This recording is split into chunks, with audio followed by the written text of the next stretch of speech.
I was diagnosed with a chemical imbalance, manic depression. They diagnosed me with having ADD. They told me I had conduct disorder. ADHD. Mild depression. Major depression. Manic depressive. Borderline personality disorder. Compulsive disorder. Anxiety, depression, and schizophrenia, and depression. Sleep disorder. Identity problem disorder. There's no such thing as mental disorder. A mental disorder is whatever someone says it is, and if the person saying this is a mental disorder has enough power and influence, then people believe, oh, that's a mental disorder. Mas não se pode ter poder ou influência sem credibilidade. Então a psiquiatria fabrica a sua. It's based on a grab bag of checklists for disorders that are published in a book called the DSM, which is the Diagnostic and Statistical Manual. There are no statistics in this book, by the way. That just makes it sound more scientific. They create this cluster of disease, and they get together and they vote. Is this a disease?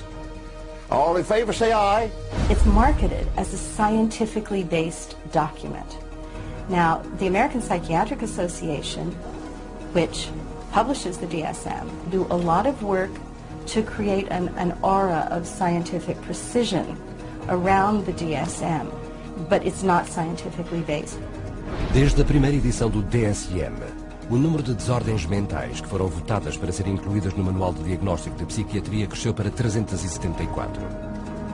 E com cada nova desordem, os psiquiatras criam outra forma de defraudar o público. If you have 27 ways to bill in the DSM, that's 27 ways to bill. If you have 300, that's 300 ways to bill. So you could pretty much find anyone walking on the street that could fit into a DSM somehow. When you build insurance companies, you can't say the word. You've got to say a number. And they have numbers for the most ridiculous things. You know, like arguing with your mother or peeing in the bed. Adolescent rebellion disorder is an official psychiatric diagnosis. Arithmetic learning disorder is an official psychiatric diagnosis. General anxiety disorder is a recent diagnosis. For each one, there is a 5-digit code with a decimal point. Now, the implication of that is if I have illness 403.16, that's different in some important and scientifically proven way from someone who has 403.17. And nothing could be further from the truth. Por incrível que pareça, enquanto apresentam o DSM ao mundo como científico, os psiquiatras admitem livremente a sua absoluta falta de base científica. We have no diagnostic reliable markers for almost any illness there is in the DSM. What we're testing for in psychiatry, it's hard to say because there's nothing specifically. But as far as a test that's clinically useful, basically we're not there yet. We don't have any laboratory tests that we can use to determine whether somebody does or doesn't have a mental illness. There are no good biological tests for detecting mental illness. There is no test, there's no biopsy you can do. There is no chemical test right now. There are no specific tests to confirm the diagnosis or show the improvement, like any blood tests or any x-rays or anything like that. Oh, in my practice I don't do any tests. I just speak with people and listen to them, and then I make a decision in what kind of illness. Estes diagnósticos variam tanto como os psiquiatras que os fazem.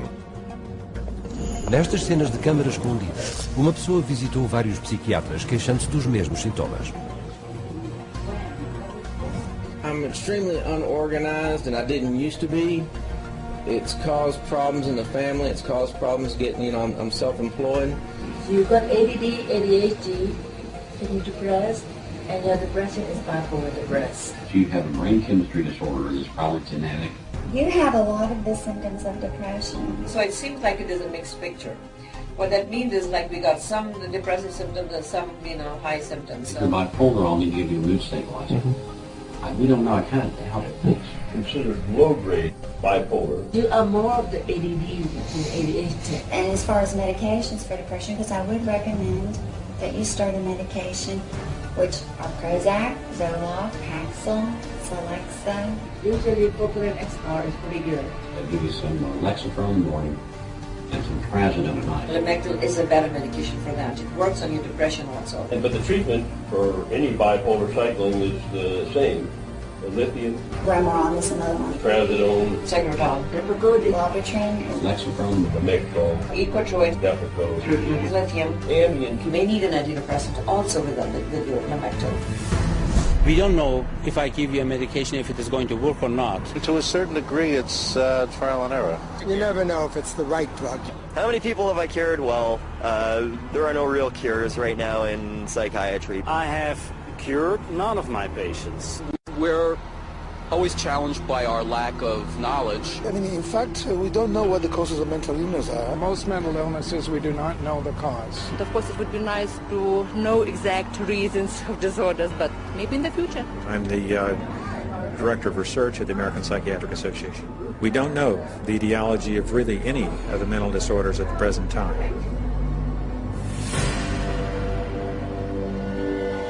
DSM-5 is coming out. It's grown to 10 times its original size, and it labels everybody. I could find 5 diagnoses that would fit you or anybody else. Compare isto com os métodos de investigação da patologia, uma ciência que descobre doenças reais usando um vasto conjunto de testes de diagnóstico precisos. We do millions of laboratory tests as well as the structural examination and the microscopic examination. It's a whole series of applied scientific procedures. In the case of psychiatry, there isn't any laboratory tool that can precisely identify a psychiatric disease and allow it to be classified. It's not as if there's some study of tissue or some study of the body or some study of matter. These are all categories which are made up. They're simply made up. They don't exist in nature. They're decided upon by psychiatrists and voted on. Os psiquiatras não são os únicos que beneficiam com o DSM. Sempre que seja encontrado um diagnóstico psiquiátrico, encontrar-se-á uma droga psiquiátrica. The pharmaceutical corporations now contribute enormous sums of money for the education of psychiatric residents and for the support of research by their professors, so that psychiatry today has become in America, has become very largely learning which drug to use with which disease or disorder. We need to make sure that we understand the very close interactions among the American Psychiatric Association with its DSM, the pharmaceutical companies, who love the fact that every time there's a new edition of the DSM, there are dozens more categories in there, and so more conditions for the drug companies to say, oh, we've got a pill for that. Em 2006, estudo revelou que 56% de todos os psiquiatras que decidiam que desordens incluir no próximo DSM têm laços financeiros com pelo menos uma companhia farmacêutica. Hoje vemos as consequências. Uma inundação de drogas, cada uma dirigida a uma desordem inventada, que está apoiada por um diagnóstico arbitrário no DSM. The fact that it is couched in the language of science, without necessarily having any of the scientific data or underpinnings to justify it, is as threatening as anything we've seen today. E quais são as táticas mais recentes e dispendiosas da psiquiatria para enganar o público imitando a medicina legítima, os scans cerebrais? We can scan all the brains we want to. The fact that we see changes in different people's brains, changes in functioning, doesn't mean that we've discovered anything that has its origin in the brain.